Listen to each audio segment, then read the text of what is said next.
Hey, two zippers.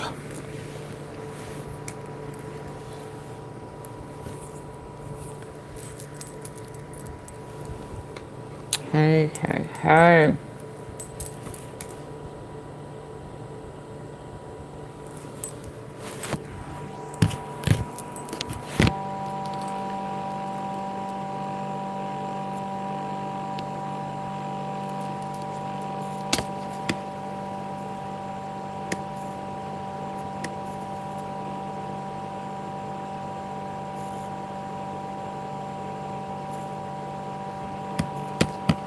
Come on in. Come on in.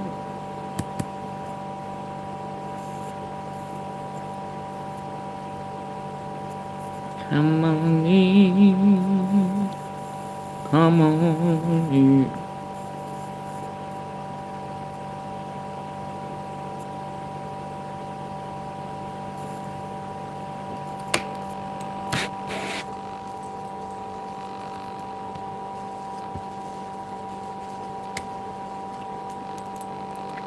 Come on in, T-Zippers.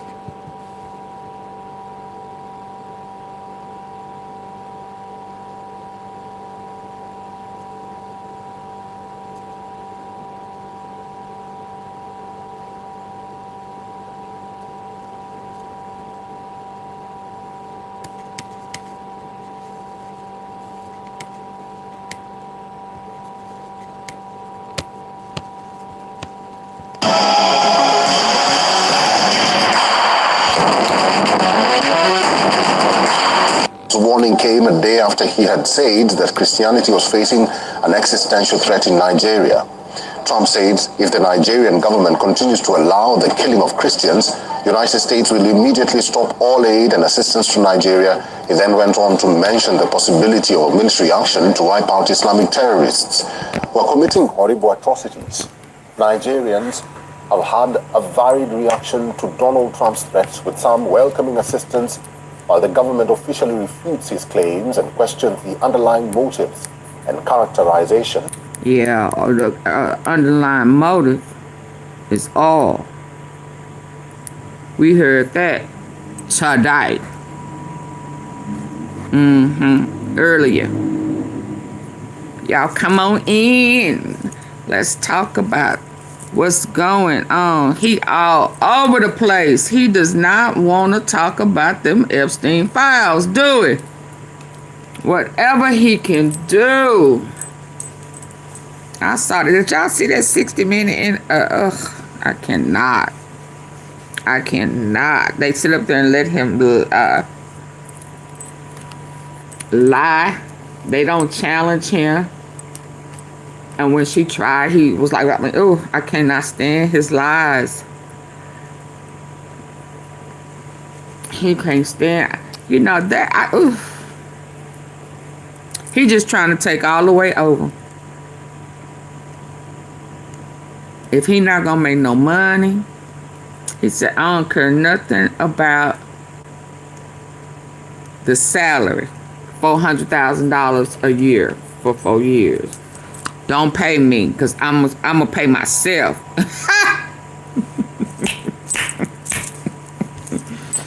And I'm going to make deals with countries for oil and land. That's what's going on. It's late. Come on, let's go. To allow the killing of Christians. No. United States and I just stop all aid and assistance to Nigeria. I think he's trying to cater to the Christians again in his own way. Since he don't have Charlie, since he let his foreign allies, his business partners, unalive Charlie. And they say his sons is making, what, $8 billion in 10 months? They up. He said we on the way up. Yep. They on their way back up. On that cryptocurrency stuff. Yeah, that guy, he sit up there and lied and said he don't know the guy. You don't know nobody, but you on everybody's list. Let me repeat. You don't know nobody, but you on everybody. I heard Harrison Ford looking for you. You got Folks looking for you.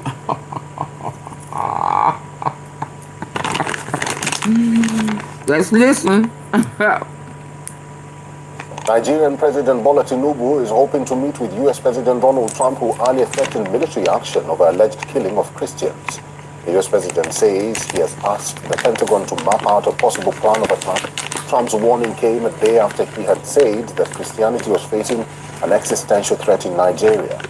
Trump said if the Nigerian government continues to allow the killing of Christians, the United States will immediately stop all aid and assistance to Nigeria. He then went on to mention the possibility of a military action to wipe out Islamic terrorists. Stop aid. I can dig with the stop aid. Nigerians have had a varied reaction to Donald Trump's threats, with some welcoming assistance, while the government officially refutes his claims and questions the underlying motives. I can dig with the stop, the aid. That's okay. Stop aid. Whatever assistance. Sending our military, shooting bombs. And I mean, okay, so let's be clear. Did you check to see if any of the people that y'all, didn't y'all shoot at somebody? Did you check to see if they was a Christian? In the U.S., I mean, you you seem to be real quick to be hands-on in foreign countries.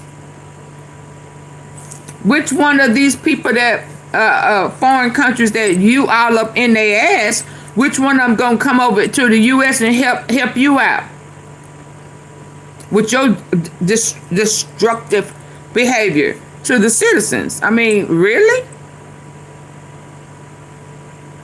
Oh, but I forgot you are a foreigner. You're a German. You're a German man. Yeah. Because you don't care nothing about the Christians in the U.S. You don't even want to feed them. And if you don't feed them, they're going to be unalive. So what's the difference? How can you care about them in a foreign country and you don't care about the Christians in the U.S.? Help me understand that. Where they do that at? You like to manipulate them. The stuff that you're doing to Christians is breaking our heart. It's just breaking our heart that you are betraying everybody in the country in which you are supposed to help. You allowed them to take out Charlie Kirk. I want to hear what his parents have to say. I saw you shaking their hands at the White House lawn, you know, trying to cover up. Man, you sure is dirty. You'll have somebody knocked off and then get right up in their kinfolk face. I told you was a thug. That's why you had them braids. That's why I found that picture with your braids, your cornrows. Your cornrows. I need you to say it like that. Cornrows.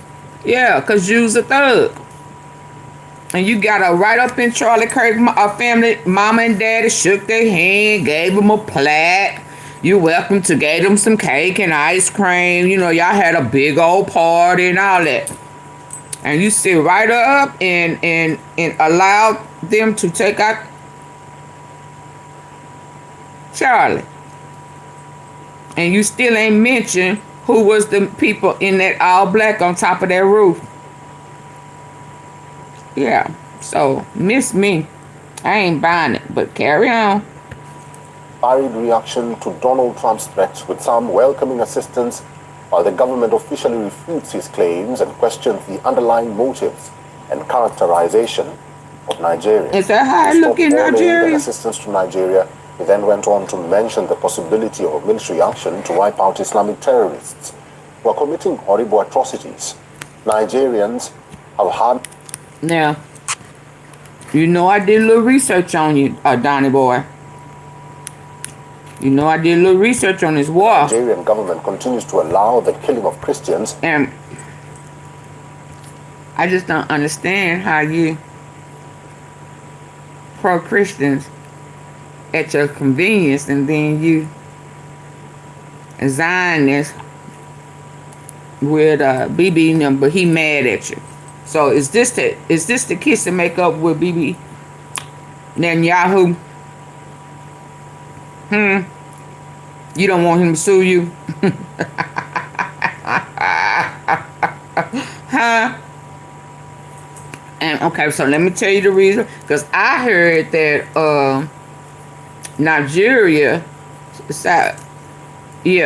are at odds with Israel. So this is another one of them, you jumping in, you saving Israel. Or are you trying to get over there, take over on the cool, double team on the cool for that oil? I heard they had oil over there. And when I heard that, I said, let that be the reason. You ain't never tried to, you been jumping in mofo fight. You didn't fight like this when you was in office before? You got a bigger plan. Oh, okay, you striking up all these wars so that everybody can be mad at the U.S.? Is that what you're doing on the cool? Because Israel got your back? Are they going to welcome you? Yeah. Or you going to be in the Trump Towers over there? Oh, okay, well, carry on. Let's keep listening. The United States will immediately stop all aid and assistance to Nigeria. He then went on to mention the possibility of a military action to wipe out Islamic terrorists who are committing horrible atrocities. Nigerians have had a varied reaction to Donald Trump's threats, with some welcoming assistance, while the government officially refutes his claims and questions the underlying motives and characterization of Nigeria. U.S. strike or military infantry intervention is going to be the solution. It's welcome. It's welcome. What we want is peace. Trump's Secretary of War, Pete Hegseth, responded to Trump's post saying that his department is preparing for action. He added, either the Nigerian government protects Christians or we will kill the Islamic terrorists who are committing these horrible atrocities. He did not add how U.S. will target these alleged terrorists. Nigerian President Bola Tinubu had earlier pushed back on Trump, announcing the day before that he was designated. Y'all know after these elections and stuff is over, he ain't gonna say nothing else about Nigeria. The persecution of Christians. In a social media statement on Saturday, Tinubu said y'all do know that, right? The nation of Nigeria as a religiously intolerant country does not reflect the national reality. Several U.S. lawmakers, including Senator Ted Cruz, had claimed that Christian genocide and persecution in Nigeria has been on the rise. Nigeria is divided between a Muslim-majority north and a largely Christian south. Figures show that between 2019 and 2023, nearly 17,000 Christians were killed in the country. In just the first 7 months of this year, more than 7,000 victims have been reported. However, experts say that the violence is indiscriminate. The country is consumed by security issues. Its northeastern region is at the epicenter of a Boko Haram jihadist insurgency. And for more details, our correspondent Louisa Olaniyi sent us this report from Lagos. Bless him, Lord. U.S. President Donald Trump has threatened to cut all U.S. aid and launch strikes on Islamist militants unless the Nigerian government stops the killings of Christians. He redesignated Nigeria a religious freedom violator Friday, calling attacks an existential threat. Although Nigerian authorities reject the label, saying Nigeria guarantees religious liberty for all, but blames security and resource conflict, not genocide. It has been a mixed reaction in the country, though it is a known... So how is he okay with the genocide over there in Gaza, though? Genocide is genocide. Right?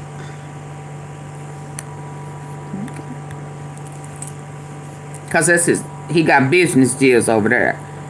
Yeah, he is a partner on that land over there in Gaza. So he care about that. Oh, okay. Islamist Boko Haram, ISWAP, and other splintered groups massacre people in northern Nigeria, which most times cut across religious groups. However, there have been some killings that seem targeted at Christians. President Tinubu had earlier said his government is committed to working with the United States to curb the menace. Working with the United States.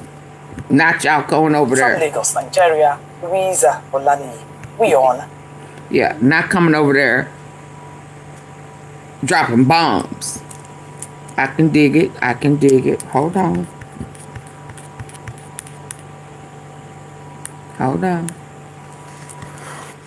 Just when I thought I wanted to go. I don't even want to go to Nigeria, though. He threatened to launch an attack. Okay, let's talk to old boy. Let's go on over here and talk to my boy. I love his accent. Y'all double tap the screen and hit the like button. I would greatly appreciate it. I greatly appreciate it. Let's go. You dropped a bomb on me.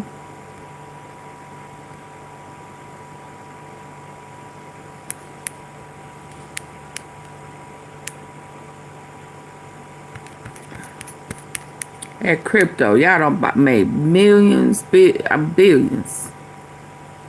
Yes, sir. Where my friend at? Hi, Daniela. Very scary.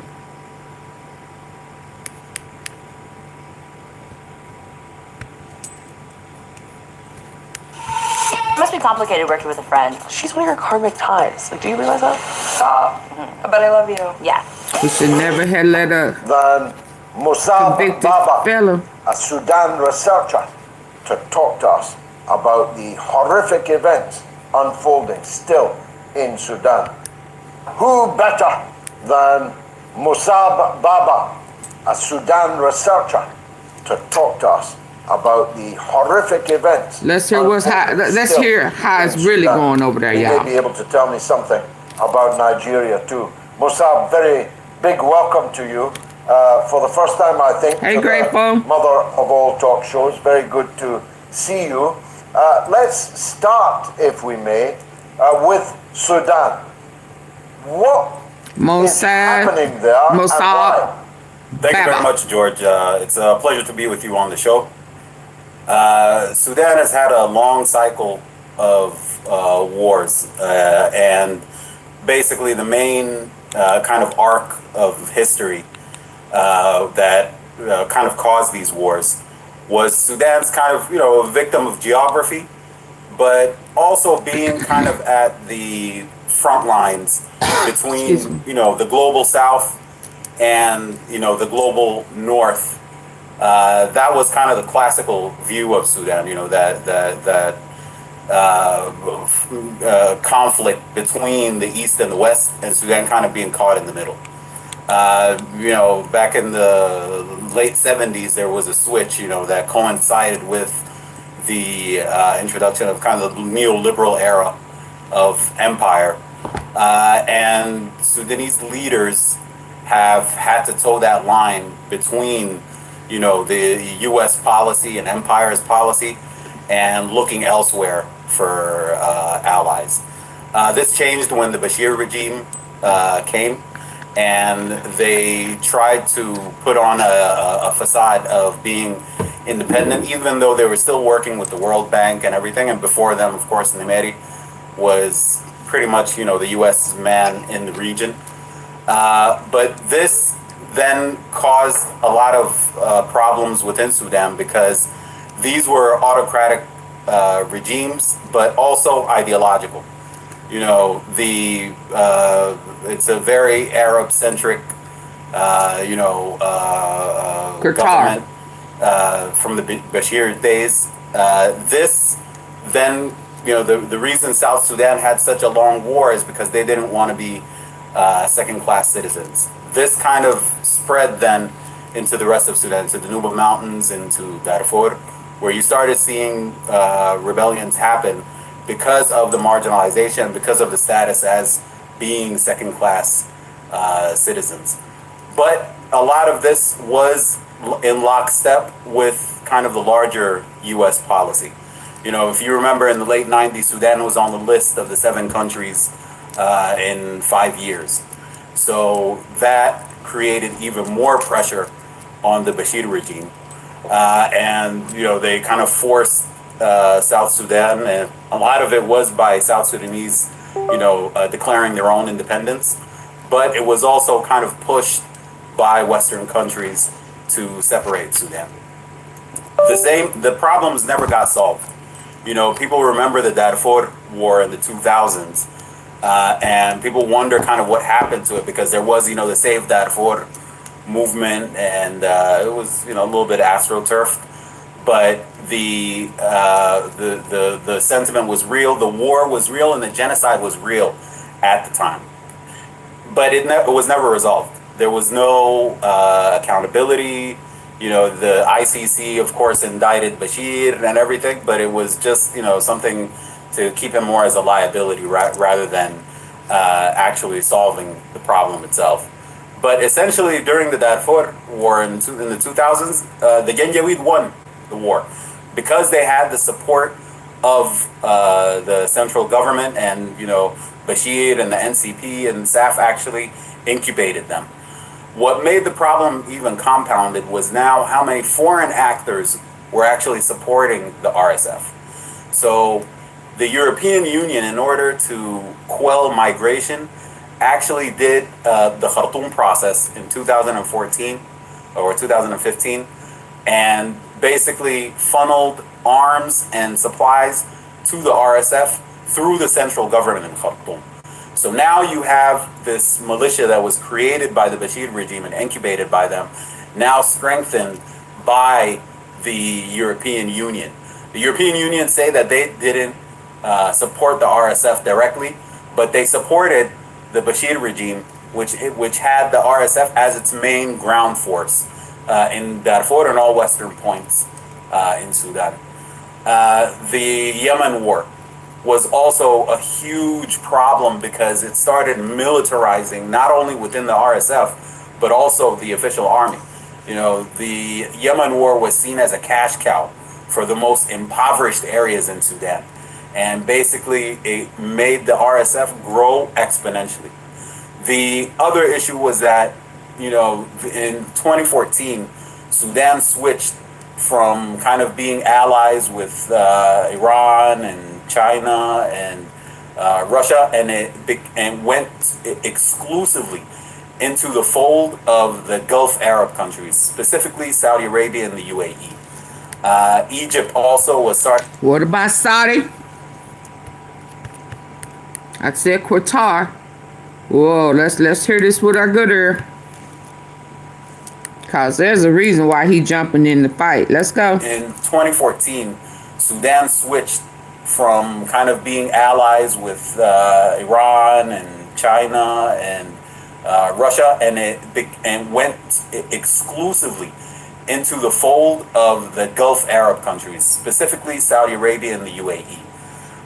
Egypt also was starting to play a very nefarious role in Sudan because of their problem, mainly with the Ethiopian dam, the GERD, and the clash over that. So Sudan externally has been kind of squeezed and broken by a larger neo-colonial, order, which now sees countries like the UAE as being one of the cornerstones of the new Middle East kind of, coalition and powerhouse. So when we talk about the multipolar world, now we have a central pole within the Middle East that actually has its own imperial ambitions. So this war actually came on the heels of, there was the popular mass movement in 2018 and 2019 that removed Bashir. This is the kind of the first time since Sudan's independence that you have a national consensus among different parts of Sudan and across different ethnicities and classes saying that they want democratic change. The push for democracy was always, in a lot of African circles, is seen as a Western-backed kind of agenda. In this case, it was the opposite. You know, the people went out to the streets to remove Bashir after Bashir kind of folded to Western countries and started going and, you know, even talks about normalizing with Israel and everything. So the West was kind of seeing Sudan as being now playing fair and playing ball and, you know, playing its position.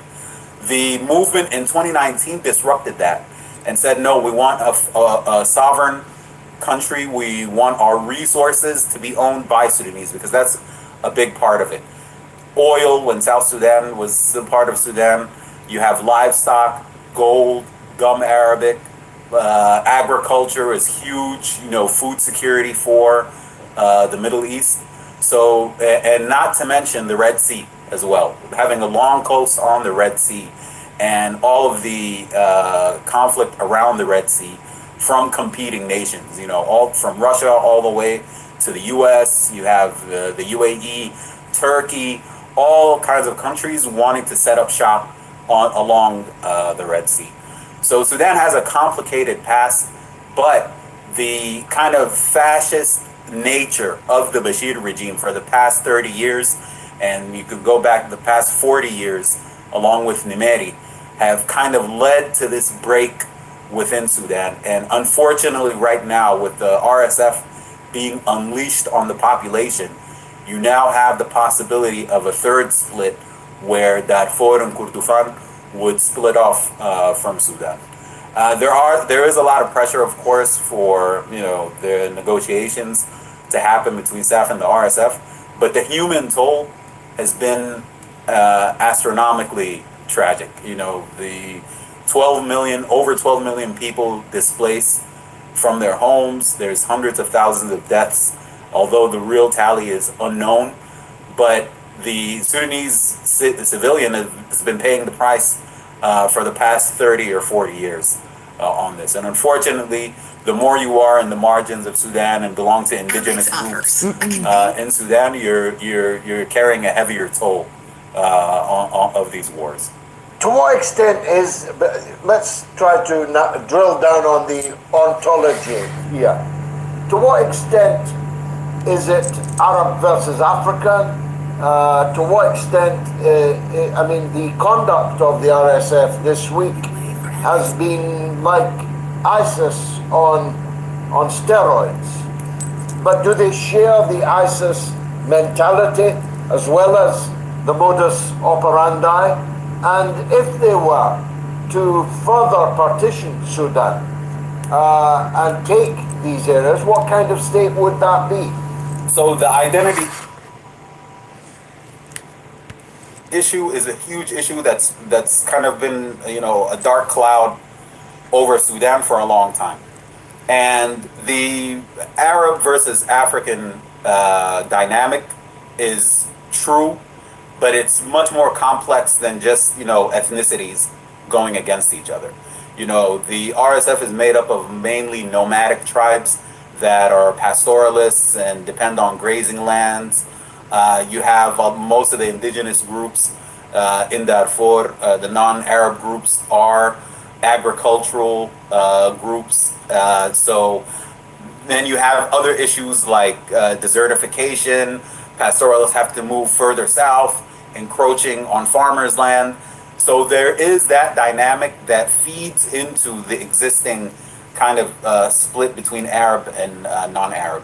But this has been mainly pushed by the Bashir regime. The Arab-centric view of Sudan and the imposing of the identity and language and culture and everything has been something that the Bashir regime has kind of pushed and created this huge catastrophe since the days of South Sudan. So it's you know, it's a bit complicated, but historically these groups have been living with each other side by side for thousands of years. Mm-hmm. You know, any issues that have to do with, you know, the economic issues of, you know, agriculturists and pastoralists were solved on a community level. You know, so it's definitely, you know, the headline is correct, but there's an asterisk next to it to kind of unpack the more complicated nature. Now, yes, within the context of violence and violence on communities and how ruthless, it is reminiscent of ISIS. But instead of a hardline Islamist ideology, it's a very tribal ideology. So you don't the state under an RSF governance would be a disaster, because not only is there the ideology, but also the nature of the outfit itself. It's originally a criminal outfit that was set up by Bashir to quell rebellions, and they didn't care what kind of tactics they were using. Burning of villages, raping of women, displacement. This has been an ongoing saga for a long time in Sudan. And, any non-Arab minorities within that fold, we've seen what happened to the Masalit group in Western Darfur in June of 2023. And now we're seeing what's happening with Al-Fashir. And we as Sudanese, because we look at these videos, we see the rhetoric, we're listening to, Facebook Live and Clubhouse and the kind of rhetoric that's there, and it's a racist, genocidal rhetoric that comes out. But, the RSF didn't come up with this on their own. This was also shared by a lot of the leadership within the Bashir regime. Mike Capel here, Patriot Software's founder. My first successful startup was in the basement of a factory. But prior to that, I tried starting... And what exactly are these Arab Gulf countries doing meddling in this grisly stew? It don't sound like we need to be over there. Or what? So the main culprit over here is the UAE. Egypt has a very nefarious role as far as kind of, coercing Sudan to move away from civilian rule and, wanting to influence Sudan and South Sudan. Egypt's ambitions are more contained within, the Nile Valley and all the countries along the White Nile and the Blue Nile and things of that sort. But the UAE has a bigger footprint. The UAE is truly the scarier ambitions, because it's not just Sudan. It's Sudan, it's South Sudan, it's Chad, it's their relationship with Addis Ababa and Ethiopia. It's working with countries like Kenya and Uganda, working with factions within Somalia, for example, supporting Puntland and Somaliland, and kind of encouraging their kind of self-determination. So they're really playing a bigger role in Africa to kind of divide and conquer and gain access to a lot of resources. They're involved in the Congo as well. When you go around on the continent, you're going to see those UAE fingerprints in a lot of countries, unfortunately. And I think it's because there's a void that's been left. African countries usually used to look at the East and the West. They used to look at the US and European countries for partnerships, for funding, for, these kind of issues. And they used to look to the East for partnerships as well. Classically, back in the days with the USSR, but now, with China. And now it seems like the military world order from the West, it's retracting. So this creates some kind of space within the continent for other so-called partners to come in. So the UAE kind of recognized this, and to what extent this is coordinated between them and Washington and Tel Aviv is also a question mark. But we know that there's a very strong connection there. Even when you look at 2023 and 2024, when Netanyahu would come to the UN, he would have this map of the new Middle East, where he would include the Gulf countries, Egypt and Sudan exclusively. And this kind of goes in line with pressuring Sudan, Washington pressuring Sudan to join the Abraham Accords, for example. So the UAE is not doing this as a rogue state by itself. It's part of a larger coordinated kind of pro-US Israel policy within the region. But the UAE is spearheading that not only in Sudan, but in the entire region. As far out, their role in Libya, they're far out as the Sahel countries and how they've supported more of the nefarious actors over there. So it's a huge problem, but we're used to the classic look of imperialism, but we kind of need to, switch our view a little bit to start looking at who are the new actors in this neo-colonial order on the continent. That's been really helpful, Mossab. How can people follow you to take advantage of your wisdom on these matters? Are you on? Hold on, I'm here for web thoughts on.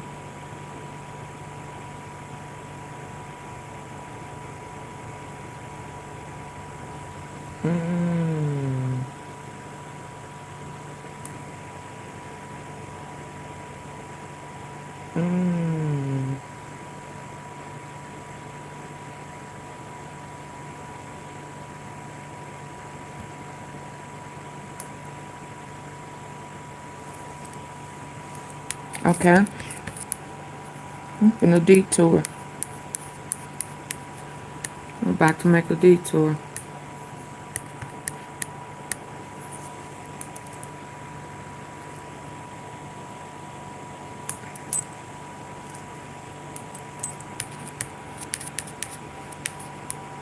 I'm spinning the block.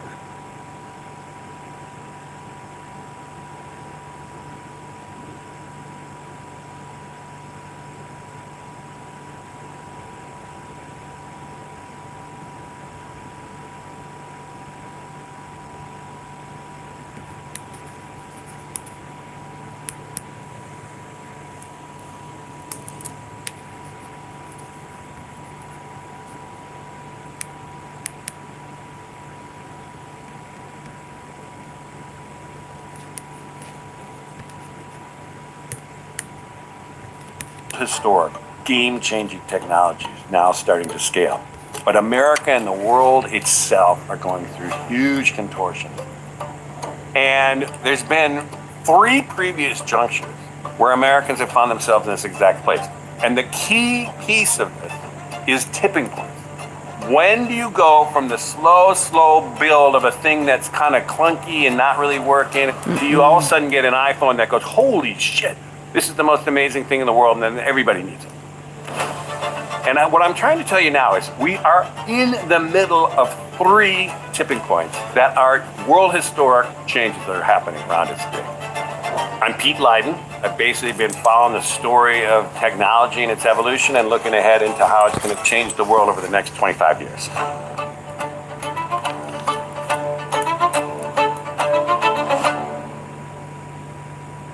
Way back in the 90s, in the earliest days of the internet, there was really only one place in the world that was really all over that, and that was Wired magazine. And it was in those early days that the founders of Wired picked up on me as someone who had the same kind of sensibility about the transformative nature of these technologies. And so they wooed me to work with them in the early days of Wired. Now, people had no idea what was even going on with the internet, and literally what's email, what's the web. They had no idea how these goofball startups with names like Amazon were ever going to amount to anything. And the other thing that was going on there beyond this digital revolution was essentially the beginning of globalization.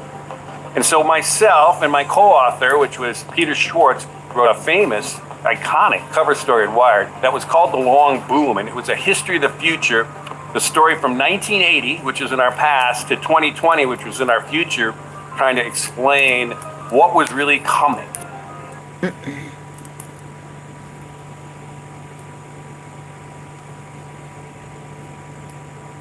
We discovered the extent of the norm-breaking intimidation and threats that were levied against delegates at the international.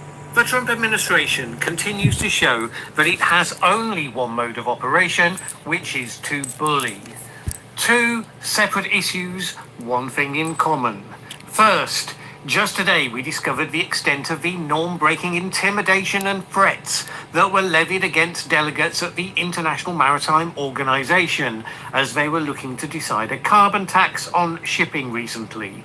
Veterans of the meetings said the entire organization had been left in a state of complete shock at the Trump antics, saying it's like dealing with the mob. And two, that became public on the day that President Trump decided he was deeply concerned about killings of Christians in Nigeria, but that his way of responding to that wasn't going to be to offer help to the government in stopping such attacks. No, no, no. Instead, the peace president posted publicly that he was instructing the Department of It's very War scary to right now. prepare an attack plan for potentially We don't going know into what the future Nigeria, holds every quote, single day. all guns blazing. And because this is all Oh, about yeah. performative public I agree, gestures, Elena. the Secretary Pete Hegseth posted his response back online and then went on to post an utterly bizarre piece of video propaganda showing the might of the United States military while Pete Hegseth himself recited the Lord's Prayer. Remarkably immune to the self-parody of talking about forgiving those who trespass against you, while showing that, no, in this version of Christianity, you can forget about turning the other cheek. No, no, no, Jesus goes all out to kick ass. When we set out to make banquet mega bowls, we didn't tread lightly. We jam-packed them full of hearty goodness, like About turning the other cheek. No, no, no, Jesus goes all out to kick ass. For anyone who is under the misapprehension that with the trade war with China now on pause, most other countries having achieved some sort of trade agreement, that maybe at this point, the United States would begin to behave like a normal country. That has all been shattered. Day in, day out from this point on, the US government is going to be throwing its weight around wherever in the world it feels it can. So let's talk quickly about the International Maritime Organization issue before then coming on to Nigeria. You'll remember we talked about this one as it was about to happen. And at that point, almost all the countries involved were clear that despite the United States' disapproval, they were going to vote for the introduction of the carbon tax of sorts for international shipping. Then the next day, suddenly the vote was put back for a year, which had been the United States' fallback position. Well, it turns out that turnaround was achieved by the US, quote, ripping up normal global diplomacy rules and using bully boy tactics. A squadron of US officials intimidated and threatened delegations, particularly but not exclusively from African and small Pacific and Caribbean island countries, into dropping their support for the proposal. They approached them during coffee breaks to tell them that if they voted the wrong way, they would not be able to transit via the United States in future. They and their families wouldn't be able to get into the United States.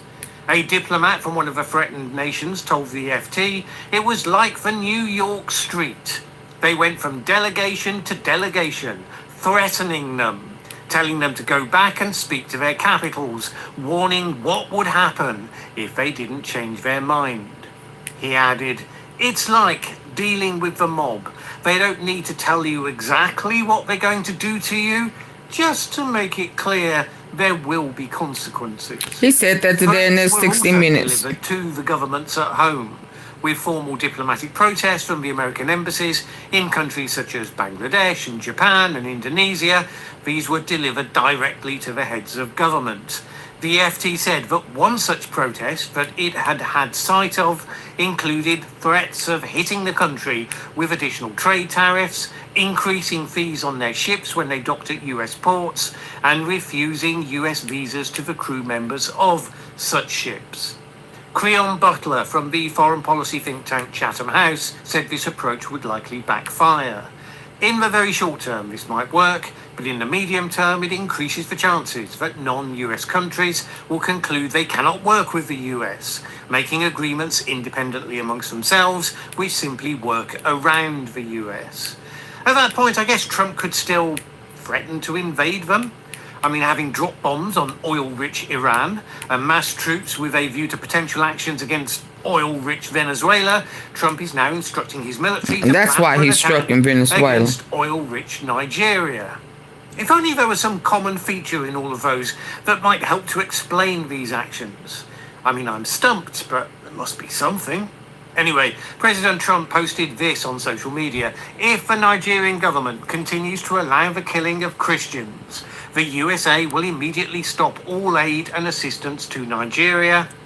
Now, having already cancelled over $600 million of aid thanks to dismantling USAID, I can't imagine that doing so for the final $32 million of aid, which seems to be what's left, really going to be that definitive? Hence the next part, I guess. And may very well go into that now disgraced country, guns a-blazing, to completely wipe out the Islamic terrorists who are committing these horrible atrocities. I am hereby instructing our Department of War to prepare for possible action. If we attack, it will be fast, vicious and sweet, just like the terrorist thugs attack our cherished Christians. And then the traditional all caps ending, warning, the Nigerian government better move fast. It's worth noting that amongst the financial support the US had been providing to Nigeria was included $7.6 million that was earmarked to help Nigeria strengthen its security capabilities. According to Nigeria's Punch website, that money is amongst the bulk of the support that was cancelled by Trump. But then there's a reason why Trump isn't quietly offering to support the Nigerian government in stopping the violence, but instead noisily and publicly threatening them with retribution if they don't act. And it's all to do with the projection of American power abroad. There's no evidence, particularly, that Trump cares about the fate of Nigerians, whether they're Christian or Muslim or anything. But recent events provide an excuse to push American interference into the most populous African nation, in a way that will provoke a negotiation and pressure on the Nigerians to agree to something. This is the point. Trump and his administration don't want to support Nigeria to solve their problem. They want to use that problem as leverage to force Nigeria to give Trump what he wants, just as soon as he's worked out what that might be. Now, that doesn't mean he's not seizing on something that is indeed a real problem. While groups like Boko Haram and Islamic State West Africa Province have used violence against numerous groups over the last couple of decades, often indeed against groups of other Muslims, nevertheless, attacks on Christians specifically have been increasing since around 2020, with assassinations and abductions of church leaders, massacres at churches and wider violence in areas with predominantly Christian populations. That has led some to use the language of Christian genocide, which is the sort of high-stakes framing that plays particularly well to Trump and to Trump's base and enables him to line his generally war-averse coalition up behind his actions. In recent months, it's been echoed by MAGA figures like Senator Ted Cruz, who claimed last month that the Nigerian government might be complicit in the violence. This led Trump to claim that Christianity was facing, quote, an existential threat in Nigeria. Omega XL is made from the green lip muscles that are... Yeah, please hit the like button for me, please. Double tap the face of your screen. Existential threat in Nigeria. Now, while the attacks are serious, and they are horrible, that is something of an unhinged take, given that Nigeria has over 100 million Christians, making it more or less evenly split between that group and Muslims. But it's not as though Trump uses words according to anything we would recognize as traditional meanings. Trump's threats have received a mixed review within Nigeria more widely. Some of the most determined critics of the government there are delighted that Trump is putting pressure on it to take more effective action. For example, human rights lawyer Imabi Effiong welcomed Trump's move, saying that the killings had gone on for too long. He said this: if this is what it would take for the Nigerian government to wake up to its primary responsibility, so be it. Others, however, were reflecting that Trump was using the issue to market himself for his own benefit, not to actually help Nigeria. Human rights activist Omoyele Sowore. That sounds said, about right. Whether you are Christian, Muslim, animist, or non-religious, no one should celebrate such rhetoric. The United States and its allies have a long record of military interventions that leave nations more unstable than before. The Nigerian government has lost no time trying to deflect this latest initiative to try to turn it into something more cooperative and useful. So a presidential spokesman said that Nigeria would welcome United States assistance to fight terrorism, so long as it did so in a way that respected Nigeria's territorial integrity. President Bola Tinubu had previously pushed back against the Maga claims of religious intolerance in Nigeria. He is now expected to meet President Trump for talks in the next few days or weeks, which rather opens up a possibility of yet another Oval Office struggle session, with a leader being harangued for what can turn out to be utterly fictitious attacks. Worth noting that Nigeria was one of a number of African countries that had 15% tariffs slapped on them by President Trump. Some African countries escaped those measures, ones that had engaged and negotiated some sort of arrangement with the Trump administration, but Nigeria was one of those that did not engage, simply swallowed the tariff, presumably because it's not as though America is going to be growing its own cocoa or its own cashew nuts anytime soon. Well, now the oil-rich country with significant reserves of rich, there we go, and a comprehensive existing strategic partnership with America's main rival, China, may find that it's in the crosshairs regardless. If Trump can't get it to the table to discuss some of those factors in one way, well, he's very capable of finding another. And here we are. Now, does he really intend to invade? Well, I seriously doubt it. But by outrageously threatening to do so, he puts himself at the centre of attention once again, which is where he likes to be. He gains credit amongst his base as the champion of Christians everywhere. And by threatening something that the country's president seriously doesn't want to see happen, he hopes to use the leverage of the power of that threat to get more of those shiny things that he doesn't want. Actually sending troops into Nigeria with a massive network of jihadists in opposition, that would be exactly the sort of open-ended engagement Trump seriously has no stomach for. So these two items, the IMO agreement and Nigeria's security situation, they live in very different realms. The common factor is hard to ignore. The US is not interested in partnerships, not the slightest prepared to play by norms or any sort of rules. It will threaten and bully as a method of first resort. It will threaten and bully diplomats. It will threaten and bully heads of state and governments, backed by the threat of lethal force wherever it considers that to be appropriate, regardless of what the rest of the world thinks about it. Well, right now, yeah, it's working. But if anyone thinks this is going to change anytime soon, they're kidding themselves. Sooner or later, whoever you are, whichever issue or national interest may end up provoking the response from Donald Trump, it will become your turn. And if you cave that first time, there'll be a second time, and a third time. You'd have to say that the sooner the nations of the world establish how they can do that whole thing of working around the US, making themselves less vulnerable to the bullying, the better it will be for everyone. I am currently on day 3, the last day of my juice cleanse that I got from... Okay, hold on.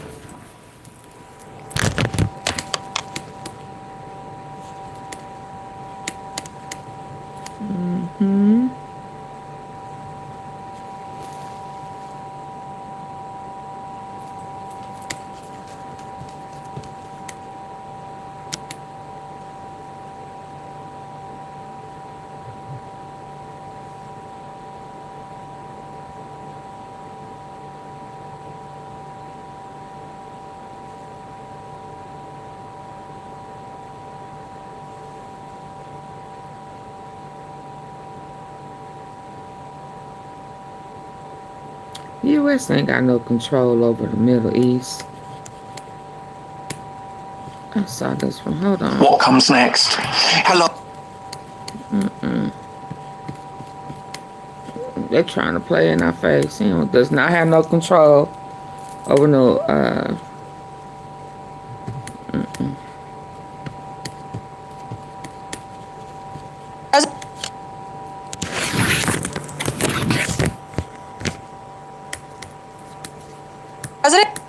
President Trump says he'll send more money to Argentina on top of the $40 billion if they need it. According to Trump, America's got plenty to spare. Some say we've never been more generous. The checkbook, he added, is always open, which is generally what checkbooks do, although this one opens wider for foreign countries than its own American citizens. Let's take a look.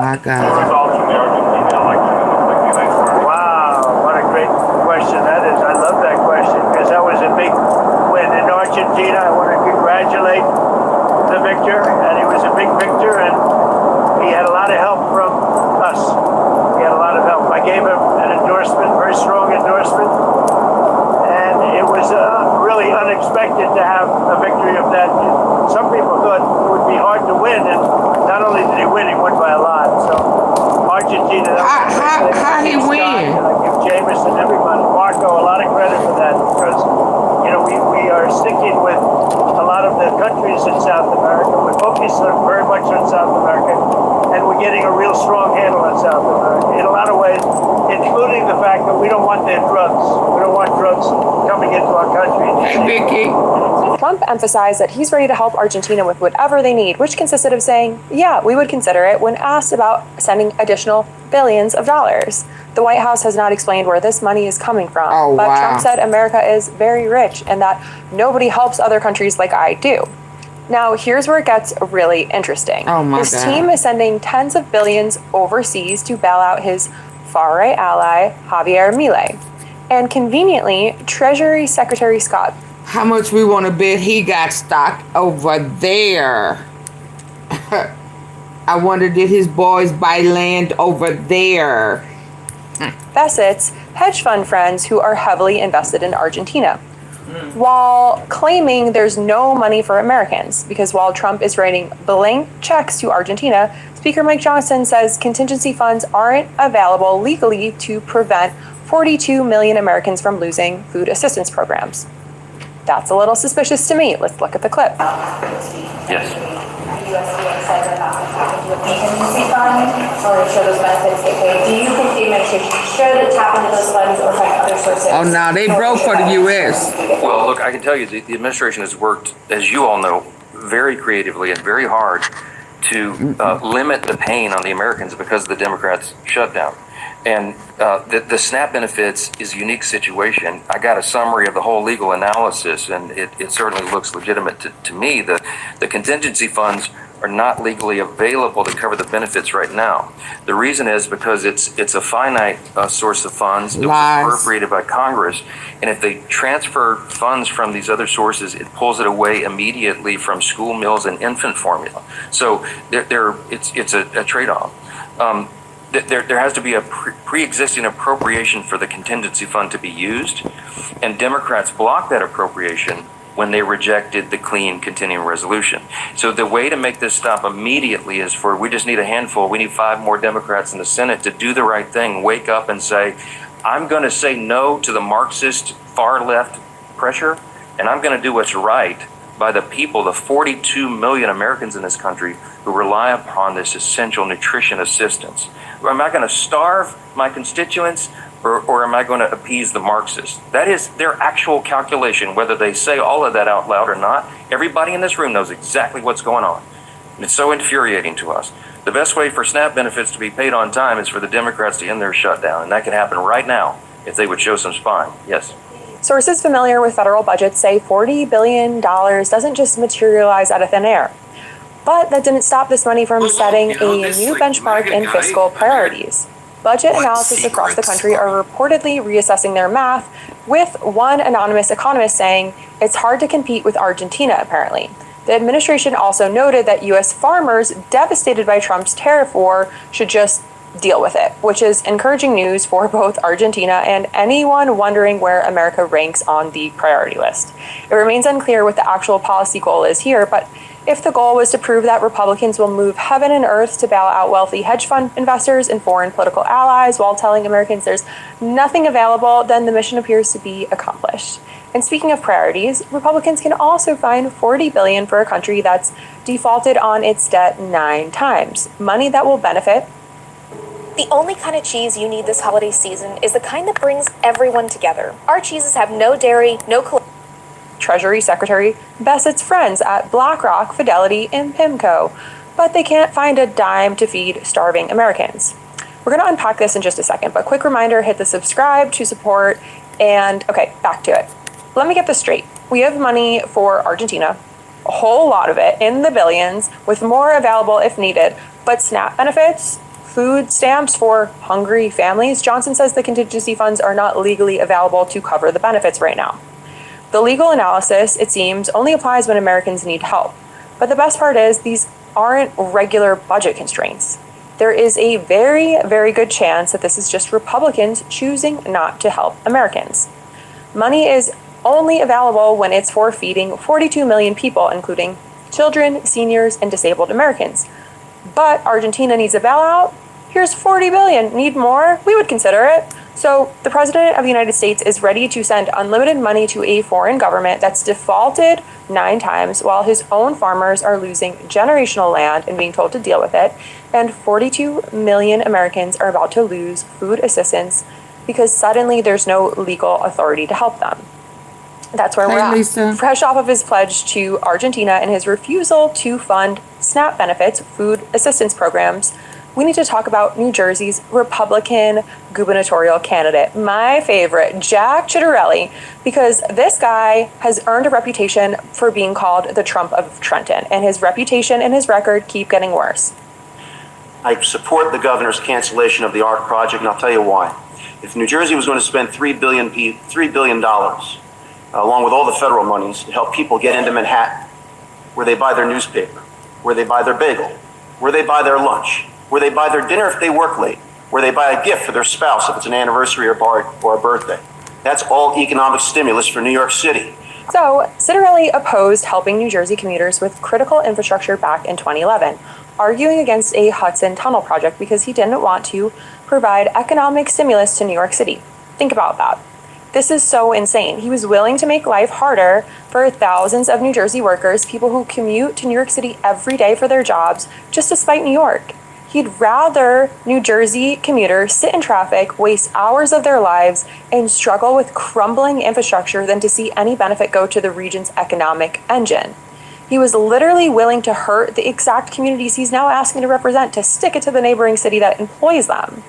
New Jersey workers don't stop needing to get to their jobs just because Ciattarelli has a grudge against New York City. And this is just the tip of the iceberg with this guy. Let's not forget Ciattarelli's past involvement in the opioid crisis, profiting off of pain and death while communities suffered. And his recent rhetoric at rallies has been even more disturbing. We've covered it.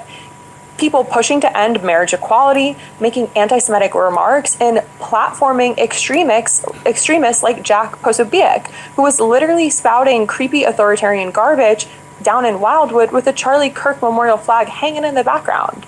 We are coming, so you better keep your money clean, because we're going to follow the money every single place it goes. And you got these people saying they're going to flee the country. Well, I'll tell you something. You can run, but you can't hide.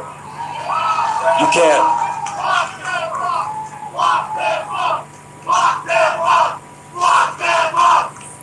Who? Trump? Letitia James found out about that, didn't she? Oh, is that what they're doing?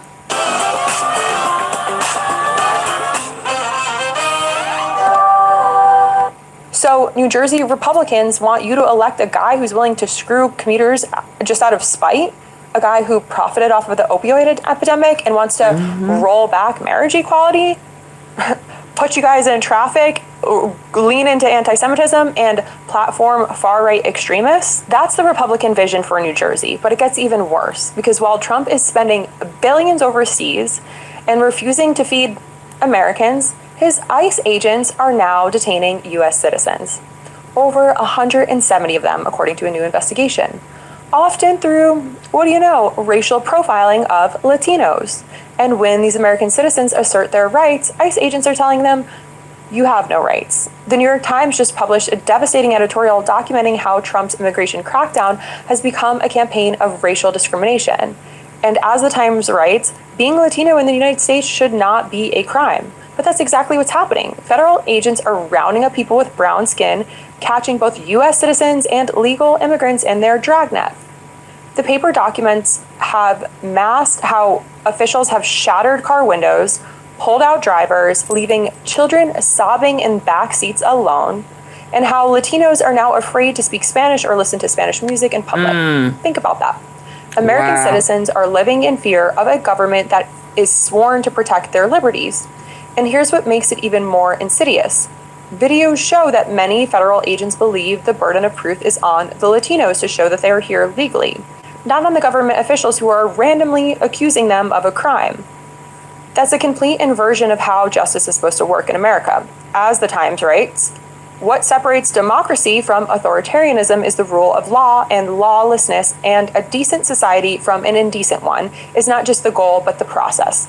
Let's watch that clip. Democrats are investigating the arrests of U.S. citizens after a ProPublica investigation showed that ICE has detained more than 170 citizens in recent raids. And the New York Times, citing video of federal agents tackling people and even telling a group of Latinos, including a U.S. citizen, they have no rights. This morning, the Times editorial board published an op-ed titled, "Being Latino in the United States Should Not Be a Crime," writing that the Trump administration's immigration crackdown has become a campaign of discrimination against Latinos with tactics that violate both law and human decency. Love this video? Support independent media and unlock exclusive content.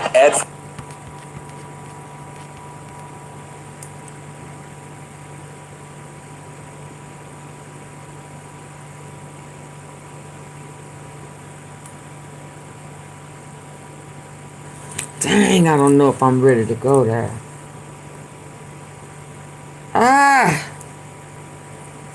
Am I ready to go there?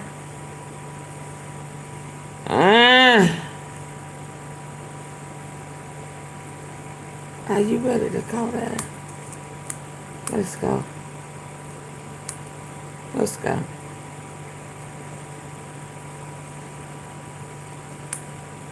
Let's go. Why the secrecy? Do they intend?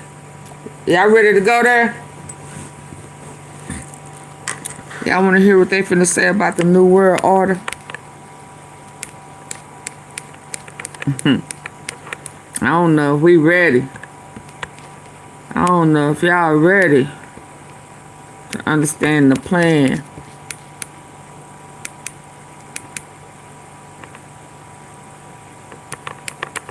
Let's hear it. Own a vacation rental? If it's not listed on Booking.com, it's invisible to millions of travelers on our platform. Don't let your... See, do they intend to rule the world? Who are the Bilderberg Group, and why do they meet every year? What do they talk about? They talk about trafficking kids. Do they intend to rule the world? Who are the Bilderberg Group, and why do they meet every year? What do they talk about? Hey, doggy. And why the secrecy? Do they intend to rule the world? So over there, the world power elite are gathering. We all talk about a democracy that isn't there. People want to know what's going on, what they're talking about. They meeting the traffic kids and steal land. A global tyranny that would have made George Orwell wince. Y'all ready to go in? Are y'all ready to go in? I wanted to see who them, all the men. All I see is a bunch of pedos. Do they intend to rule the world? We know we see Dum Dum.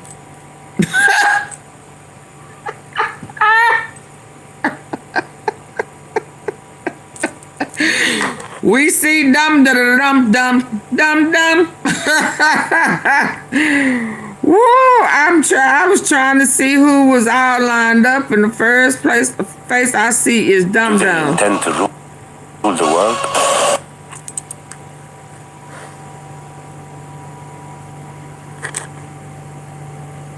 Oh my goodness.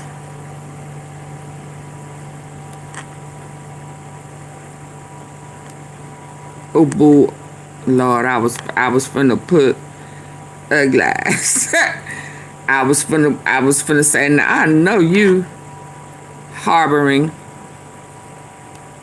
Oh my God. Oh, Dum Dum didn't make the picture. Okay, let's go. Cause he showed right. Man, ain't he? Oh, he wrote the slow plane over here. So over there, the world's power elite are gathering. We all talk about a democracy that isn't there. People want to know what's going on, what we're talking about. A global tyranny that would have made George Orwell wince. Yep. Yep, Lisa. That's kind of what I saw. Crashed into one of the towers. I love a pre-plan.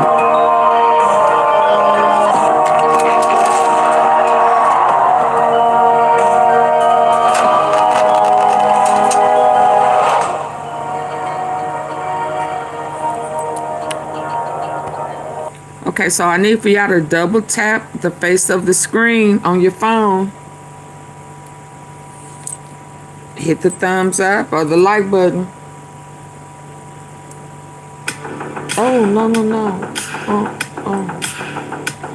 Cut that out. Come on, y'all. Just double tap. Just do like that on your phone. If you haven't already.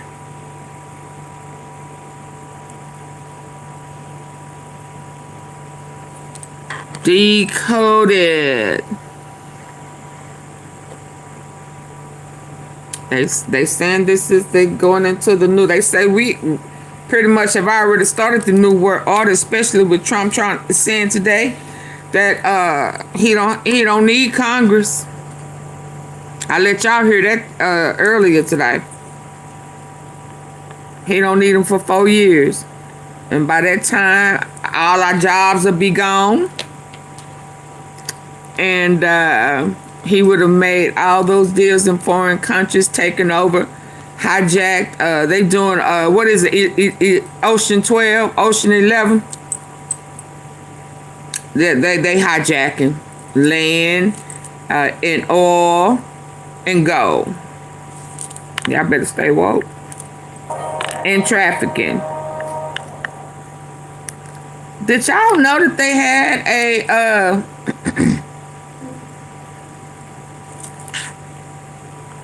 slaves in Florida for real? Did y'all know that? Okay, did y'all know that in Florida they have immigrants that are actually, they have even slave quarters. Okay.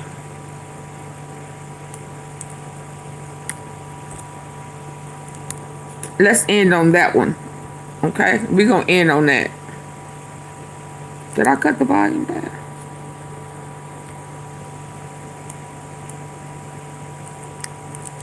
Oh.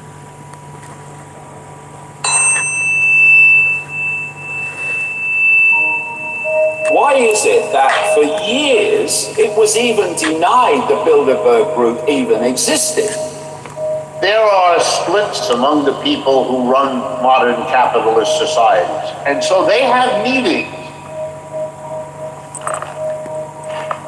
Is the Bilderberg Group the true elite that rules the world? Do they manipulate presidents and economies to their advantage? Yep. And manipulate us to believe that we have a voice and a choice? Yep. By the time I was born, both my grandfathers had died already, but I heard many stories about them. What I gathered from these stories is that I must believe in myself and have principles, and that many times an idea can be more important than oneself. I did believe in myself, And when I moved from the world of economics to the world of theater, I witnessed that dedicated group effort in theater troops is what makes an idea succeed. I also learned that even though I may sometimes be romantic, I always reject any form of injustice.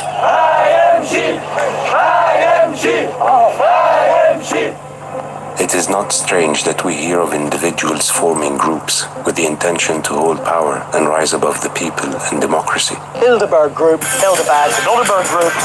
But there is one group which many people believe is the board of directors of the world, the Bilderberg Group. Who are these people?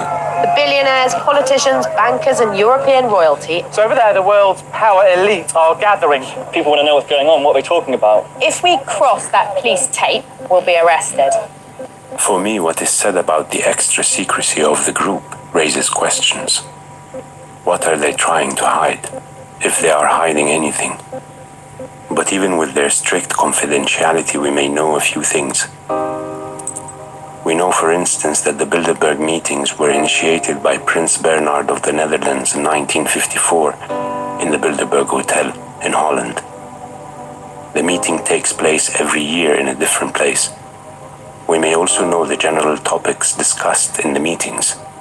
And it says in the website of the group that participants can use any information they received in the meetings without revealing the names of the speakers or participants. David Icke is a British journalist and a famous conspiracy theorist who has researched the Bilderberg Group and wrote more than 20 books. Can you tell me about when the Bilderberg Group first met and for what exactly? The Bilderberg Group first met in 1954 at the Bilderberg Hotel in Oosterbeek, Holland. To understand the timing of the creation of the Bilderberg Group is to understand what World War II was really about. Wars are used to transform a society. The status quo was gone, and you create another. And in the aftermath of World War II, that's when the status quo was transformed into a world structure. That's when globalization really started to take off. And in there is the Bilderberg Group in 1954, which was part of this coordination strategy between different countries to create this common push in a desired direction. This is a classic organization drawing together prominent and influential people in all areas of human life. Politicians, some journalists who have a golden rule: you don't report what happened at the Bilderberg meeting. These are military people, intelligence people, many, many heads of major global corporations. And what the Bilderberg Group is a way of bringing these people together to form a common policy. And many of the people, most of the people that turn up, have no idea what the big goal is. And a lot of these people come and go, and are never seen again. They're just useful in a short space of time. Have no idea what they're there for. David Rockefeller, who has been involved in the Bilderberg Group from the start. Henry Kissinger, the same. Rothschild. These people span the whole period of the group's existence. Couldn't we say that they were or are just some sort of a lobby group that are protecting their interest? A lobby group for what is the question I would have. This is not a lobby group for a certain company, even a lobby group for a certain government. Why is it that for years it was even denied the Bilderberg Group even existed? They are a global elite which work to push human society into the direction of a global tyranny that would have made George Orwell wince.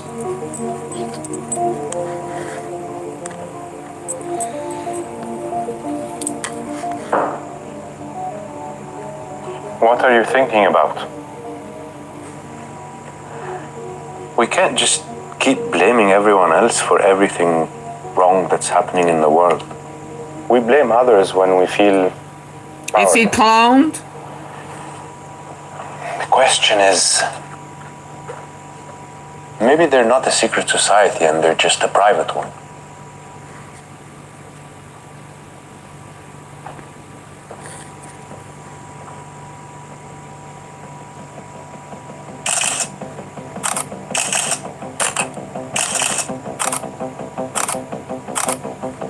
New World Order. From what is written about the group, it seems they are indeed impressive in their breadth and power. But there are other powerful groups that meet regularly, like the G7 and the G20. So, the major difference here is that those meetings are not secret. If the Bilderberg Group is indeed the shadow world government, well, they are doing a terrible job. Or maybe they are getting exactly what they want. The land. And is it really true that after they discuss something in their agenda, then we see surprising effects in the real world? There are people that find it difficult to believe that the oil shock of 1973 could have been masterminded by the Bilderberg Group, as many claim. Yeah. For starters, the United States Secretary of State, Henry Kissinger, had not attended that year. But at the press conference of the following Bilderberg meeting in 1974, the declarations of Prince Bernhard could raise some questions. L'année dernière, le thème, c'était la possible crise d'énergie. Sans savoir, nous étions des petits prophètes et la crise d'énergie est venue beaucoup plus vite que tout le monde des participants ont pensé. I want to ask the American economist Dr. Richard D. Wolff about the relation between democracy, capital, and the Bilderberg Group. I wanted to talk to you about the Bilderberg Group. Epstein's still alive, Why do you y'all. think these people meet regularly? There are splits and disagreements among the people who run modern capitalist societies. And one of the big issues they disagree about is whether or not they really can rely on the capitalist system and the market to manage modern society in a way that allows them to keep their dominant position, their wealth, their influence, and so on. There are those who believe that the market is a fantastic institution, that if each corporation does exactly what is most profitable for it, this will work out to be the best possible society for everyone. Then there are other corporate leaders who say that the levels of inequality common to capitalist societies create severe vulnerability, that you are going to make the mass of people who have middle or low income eventually decide to use their political power, they are the majority, to use politics to undo the results of a capitalist private economic market system. And that therefore you must take steps to deal with that. Notice, everyone is agreed among them that what they want is capitalism to continue. The people to run the corporations continue. But one group doesn't want to worry about taking care of social problems, and the other group does. And so they have meetings because these disagreements can become explosive. Do you think this group uses their capital to overcome democracy and the will of the people? They have no interest in democracy. They never did. And let me explain why. Every one of these people, they operate their enterprises in a fundamentally anti-democratic way. For example, the board of directors does not submit its proposals or its strategies to the entire employees to get their approval. That would be a democratic way to run an enterprise. They don't do that. What the enterprise is in capitalism is a systematic training of the population against democracy. If you spend 5 days a week, 9 to 5, at your factory or in your office, you are in an environment that teaches you to accept orders from whoever is above you in the hierarchy. There is no democratic control. We all talk about a democracy that isn't there. And partly the talk is a compensation because it isn't the reality. 300 years ago, we got rid of kings, but the kings didn't go away. They were clever. They went inside the capitalist corporation and they changed their name. It's now CEO. Would you say that these kind of groups are think tanks, or they're rather the biggest capitalist lobby ever? I prefer the lobby because thinking is not their strong suit. What they do is they hire people to do the thinking for them. I went to all the elite schools in this country. I know all these people. They're managers. That's what they've been trained to do. To manage, to identify who they can rely on, who has technical knowledge of this or that. So they bring people like me, who would critic do of the what system. they want them to They do. want to know how people like me look at all of this. And I always have an ambivalent feeling, wondering to myself, who am I helping here? You know, these are not my people, you know. We are laughing, but it actually feels hopeless. Do you think there is any way around this?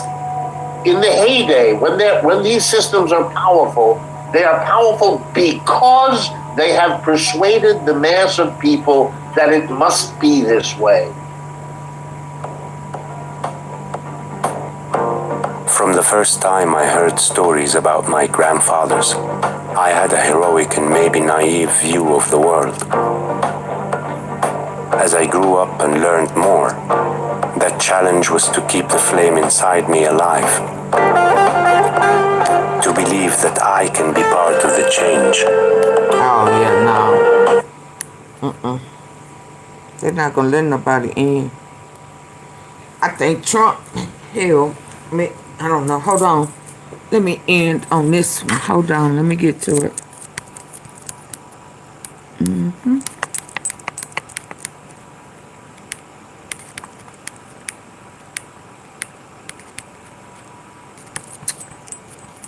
Yeah.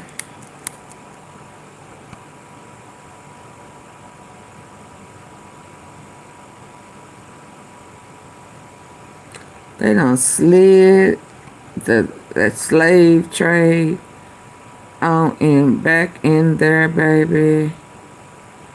And I put that little upload. Y'all didn't pay it no mind. I tried to warn y'all. But y'all just look right on past it. Hold on, let me get it pulled up. What I saw the other night, baby. Ooh wee, ooh wee.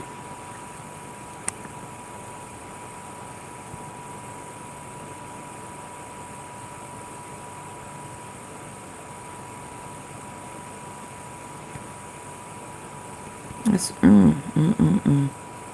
They dirty. I mean, they dirty. And they are using our money for this stuff. This is just only difference this time is we are semi-aware. Just a little though. We still want to be lazy in our thinking and how we move and we can't. We cannot be lazy and have that don't have nothing to do with me mindset.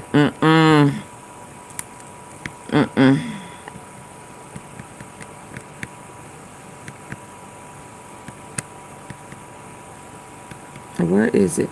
Y'all come on, while I'm looking for this, y'all please double tap and hit the like button. I just saw it. Oh, there you go.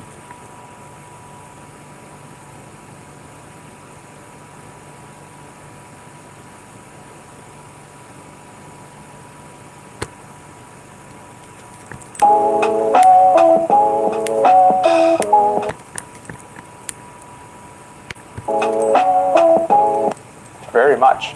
But in just the past decade, Pero no le están haciendo como los Hold on. Y'all gonna hit the like button? Y'all gonna double tap the screen?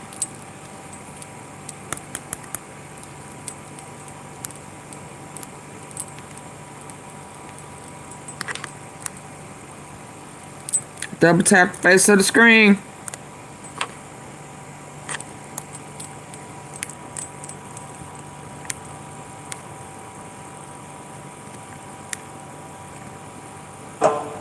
We have a problem in this country of our agricultural production has depended on workers who are in some ways not fully free. Como los esclavos en antes. Pero no le están haciendo como los esclavos, pero entre ellos mismos están haciendo lo mismo. in recent years, a massive scheme to traffic and exploit vulnerable workers has taken shape in the U.S. Estamos viendo cerca de 200. Can y'all hear? Are y'all still with me? Hello? I asked y'all to double tap the face of the screen, and I'm asking, can y'all hear me? And I'm not getting no response, so I don't know if y'all can hear.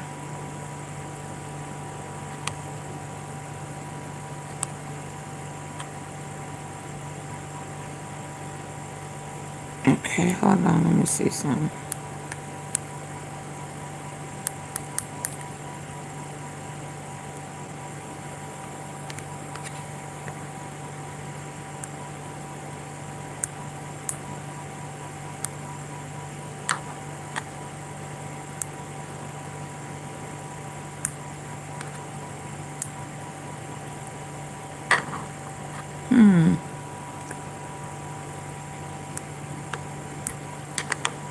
It's telling me to restart, but can y'all hear me? Can I get some ones or? Oh my goodness. Y'all see them people out in the fields?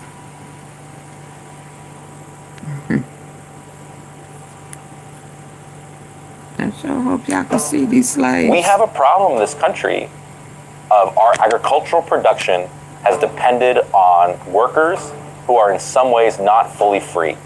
Not fully como free. Los esclavos en antes, pero no le están haciendo como los esclavos, pero entre ellos mismos están haciendo lo mismo. In recent years, a massive scheme to traffic and exploit vulnerable workers has taken shape in the U.S. Estamos viendo cerca de 200 personas ahí en esos cuartos. Prácticamente tienen tu vida como secuestrada, no sé, se siente uno así. What do they mean, Corporations are semi-free? bringing in hundreds of thousands of temporary workers who have few rights and little recourse when their employers break the law. And this is the legal pathway to working in the United States. So how did we end up with a system like this? The Republican Party, and let's be honest, parts of the Democratic Party are captured by these corporate agricultural interests. No other industry. Did he tell us that he was going to have these people? Did he say that he was going to bring slaves? Make them into slaves? Did he tell us that? Shit. Oh, Lord. Oh, my God. Oh, my God. And this stuff is going on right in front of our faces.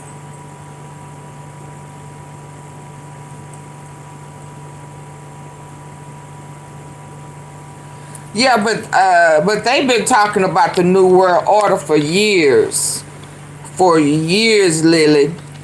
I mean, that New World Order has... listen, let me... That New World Order goes kind of as far back as when they created the Israel. The fake Israel.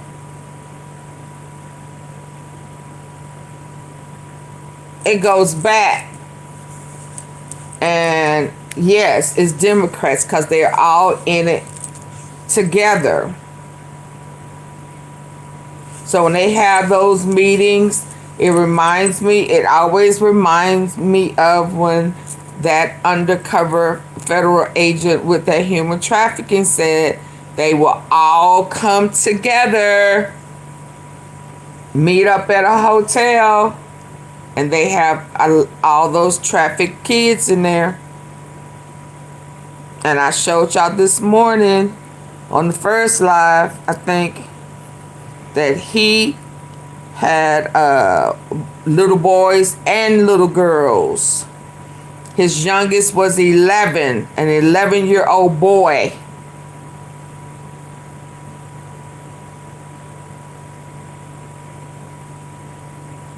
So this is going on right now. So when he be trafficking and throwing immigrants, this is what he's doing. He's making them out of,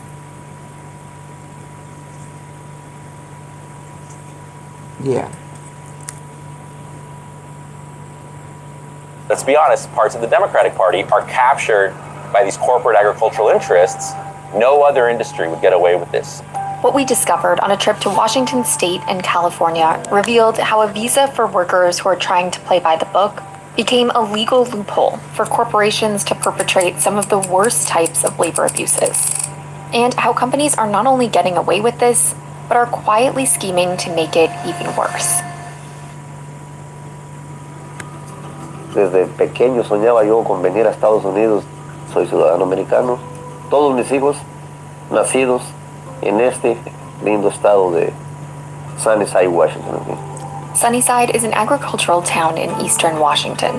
Farm workers from Mexico started moving here after World War II. Generations later, families like Crisanto Serrano's are the bedrock of the agricultural workforce.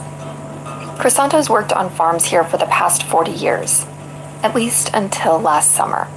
Fui en enero de este año para meter aplicación para ver si me podían llamar a trabajar y pues mi aplicación fue algo largo, no me hablaron, no me solicitaron. Crisanto lost his job at a mushroom farm, but not because the company didn't have enough work. Y he salido a buscar trabajos y no he podido encontrar.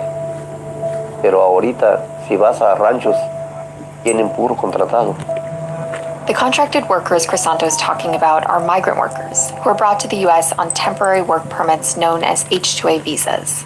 For the first many years of the program, it really wasn't used very much.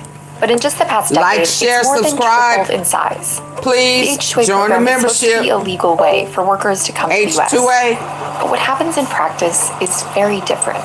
Their employer essentially owns and controls their immigration status, which means their ability to be in the United States and to work and earn money. That has led to many cases of forced labor and human trafficking and serious abuses of H-2A workers. But workers who speak out can face tremendous risks, including deportation. So them 600 kids that Trump was trying to send over to, at one point, Venezuela or wherever. This, yeah.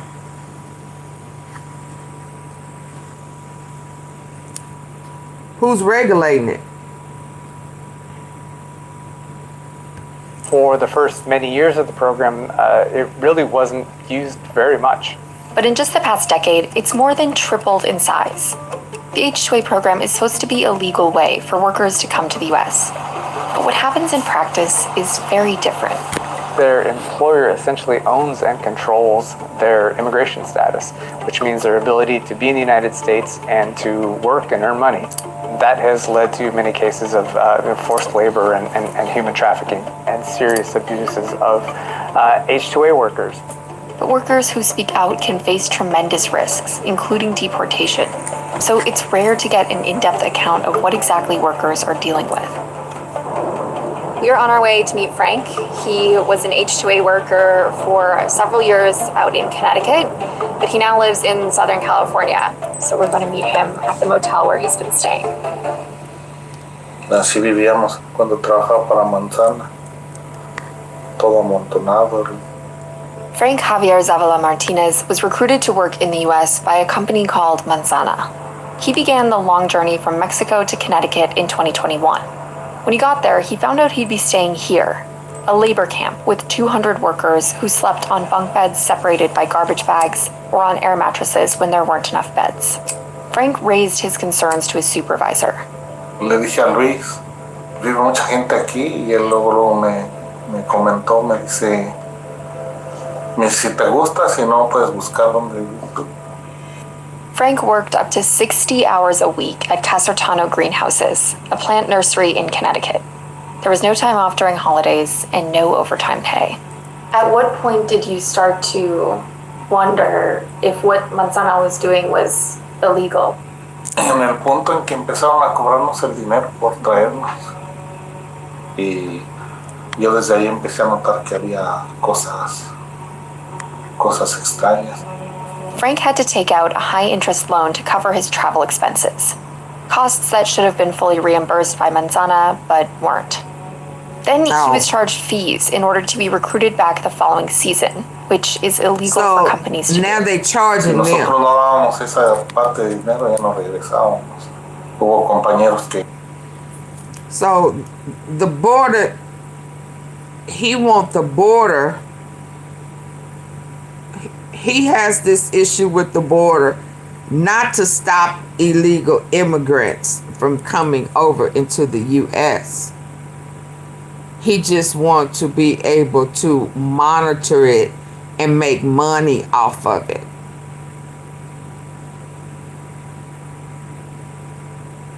Get free labor off of it.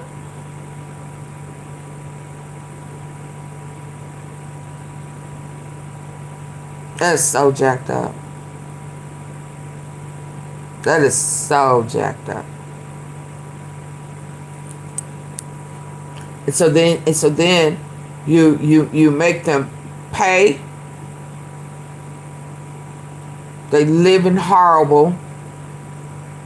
So you're still getting the same work out of it. And now you just really ain't paying them right. And then now you taxing them. So you doing the same thing on the cool that the people, I can't think of what they call them, that smuggles them in. They pay a fee. Same thing. Y'all just wanted y'all cut off of it. Ain't that? Oh my God. Oh my God. Oh my God. Oh Lord. Les tocó no dar esa parte y ya no regresaron. Hey, Rafael. Uno estaba pagando por trabajar, así principalmente. In a 2020 report by the Centro de los Derechos del Migrante, a quarter of workers reported paying recruitment fees. More than 60% took out loans to come to the U.S. For Frank, these costs added up to thousands of dollars each season. Did you feel like there was anyone that you could turn to for help? Mire, desgraciadamente no. No, y principalmente no busqué una persona porque como que tenemos prohibido acercarnos a las personas a platicar de nuestra situación. Yo les soy sincero, yo opté por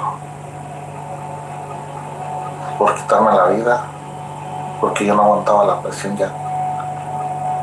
La situación de sus necesidades pues lo va obligando a que usted aguante. H2A workers come here, don't speak the language, don't know anybody here, and have paid recruitment fees, so they're basically indentured and afraid to leave their job and have very little recourse. Even when workers do report labor violations, there are rarely investigations. We looked at what the chance would be that any employer gets investigated in a given year, and it's far less than 1% of a chance that any farm employer will be investigated in a given year. So really, they can, for the most part, operate with impunity and not worry that the Labor Department is ever going to show up. Despite evidence of widespread abuse of workers' rights, the H2A program is only continuing to grow. There were more than 380,000 H2A jobs in 2024, almost 8 times as many as in 2005. Very simply, the H-2A program was set up as the idea being that it would supplement the workforce that exists. That if there was not a local American worker who could do the job, that there would be a labor source to fill that need. Antonio de Loera Brust works with United Farm Workers, a union that organizes farm workers nationwide. We met up in Washington, where employers are increasingly turning to the H-2A program over undocumented and citizen workers who have been here for decades. One of the issues here is the H-2A program has these rules that are supposed to protect local workers. But as we say in the UFW, there's one law in the books and there's another law in the fields. Employers are legally obligated to hire U.S. workers first when they're available. But several workers we talked to said that's not what's happening. Anunciaban en la radio cadena que ocupaban gente y un día yo le hablé al patrón, oye, no, because they want to make money off of it. Si había gente no las agarraban. Estaban esperando a que llegaran los H-2A. Y tenían el anuncio en el desempleo, según para cubrirse, que por falta de mano de obra les dan el permiso para que traigan los H-2A. Jose Valencia is a U.S. citizen. He worked for the same farm for 45 years before he was laid off. Simplemente así, nada más, ya no le dan a los locales que van a, porque a esperar ya van a llegar los H-2A. Y la gente está local aquí y no se los dan, so. Even if employers get a number of applications from U.S. workers, what will happen is they can essentially ignore them and nobody's really checking. Si llueve, o está muy frío o está muy caliente, tenemos que parar. Y a ellos no, ellos los traen como esclavos. No los dejamos a las leyes que ellos quieren. Esa es la razón de que están trae gente de allá. In 2021, Ostrom, the company Crisanto worked for, started bringing in H-2A workers and paying them more than local workers. So Crisanto and his co-workers contacted the United Farm Workers for help. Pero en ese tiempo, la cuestión de que nos unimos a la unión, empezaron a despedir gente. Eventually, the Washington Attorney General sued Ostrom and got the local workers the back pay they were owed. Discriminating against U.S. residents and women. But soon after, Ostrom was bought by a Canadian private equity firm and renamed Windmill Farms. And Windmill fired or pushed out dozens of workers who were involved in the union, including Crisanto. Lo único que me dijo que ellos podían despedir a las personas cuando ellos quisieran, a la hora que ellos quisieran, y sin darte una sola explicación. Y resulta que entre todas las 35 personas que corrieron, todos eran con residencias y ciudadanos. Ostrom was never supposed to be allowed to hire H-2A workers because mushroom farming isn't temporary work. But despite these regulations, the company did it anyway. Que tienen que cumplir su contrato a la fuerza. O sea que si yo soy un contratado, tengo que estar como un preso. Many growers, I think, have come to the conclusion that they would like their entire workforce to be H-2A. They don't want to have to deal with the messiness that comes with having to treat their workers as human beings. For years, farm workers in Washington have spoken up about labor violations. Did he say they don't want to treat them as human beings? Is that what he said? Lord. Including Crisanto. Lo único que me dijo que ellos podían despedir a las personas cuando ellos quisieran, a la hora que ellos quisieran, y sin darte farms. And Windmill fired or pushed out dozens of workers who were involved in the union, including Crisanto. Lo único que me dijo que ellos podían despedir a las personas cuando ellos quisieran, a la hora que ellos quisieran, y sin darte una sola explicación. Y resulta que entre todas las 35 personas que corrieron, todos eran con residencias y ciudadanos. Ostrom was never supposed to be allowed to hire H-2A workers because mushroom farming isn't temporary work. But despite these regulations, the company did it anyway. Que tienen que cumplir su contrato a la fuerza. O sea que si yo soy un contratado, tengo que estar como un preso. Many growers, I think, have come to the conclusion that they would like their entire workforce to be H-2A. They don't want to have to deal with the messiness that comes with having to treat their workers as human beings. For years, farm workers in Washington have spoken up about labor violations and organized to win better working conditions like the right to overtime pay.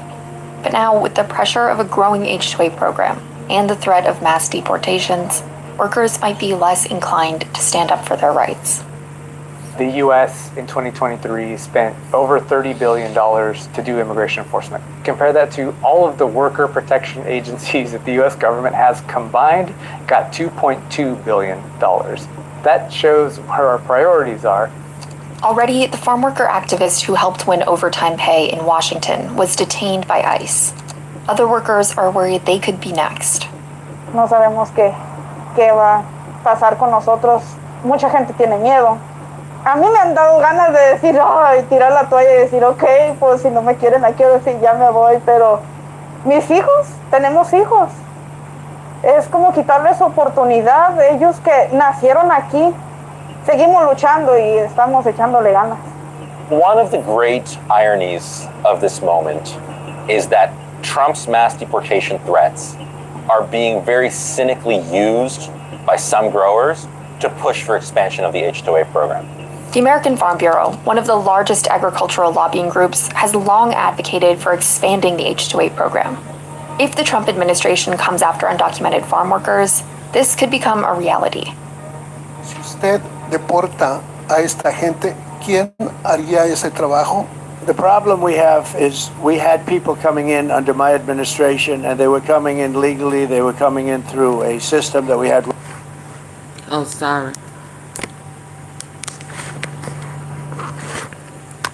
Which was great. Trump came into office the first time around critiquing work visas, saying he was going to fix them, saying they were a problem for American workers. He took a number of measures to crack down on certain immigration pathways, but namely just the ones that led to a green card and permanent residence. But when it came to work visas, the numbers kept growing basically exponentially.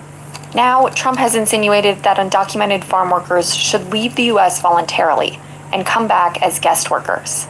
They'll go out, they're going to come back as legal workers, okay? No worker wants to say that they want to break the law. They'd rather come in lawfully. But when you look at it from just in policy terms, what the outcomes are, the undocumented workers are better off in many cases than workers with visas. The reality is that this quote-unquote legal H-2A system is filled with illegal behavior. Absolutely. It's just that employers are the ones breaking the law. Exactly. There's a very nightmarish vision of the agricultural economy that effectively sees the entire labor hustling. force It's always being a hustle. composed of guest workers who are permanently excluded from citizenship, who are denied basic labor rights, and I think they see this moment as a Y'all remember when Charlie Kirk was saying the worst thing could have happened was civil rights? This is, I mean,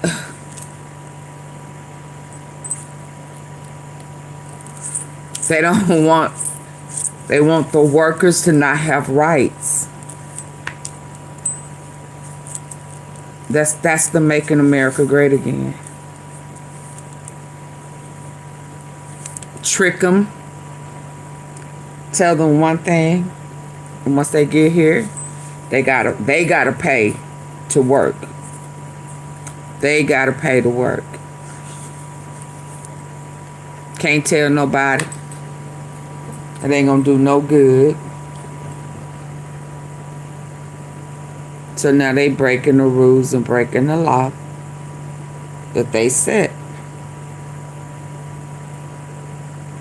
Fire the real workers.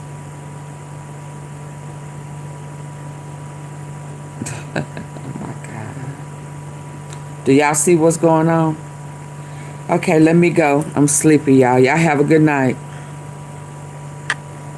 Let me make sure.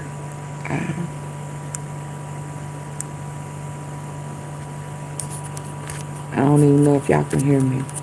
This is just so, I don't, ugh.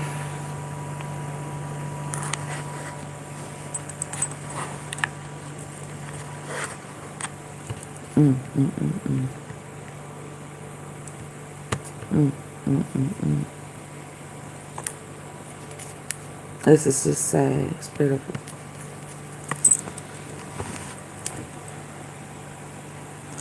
Good night. Bye, Pete. I see it now. Bye, Pete. Y'all pray. Please pray. Ask God to come on in, step in, and turn this around. Because this is getting ugly to me. It's looking very unrecognizable in a very short period of time. Very short. All right, y'all. Good night.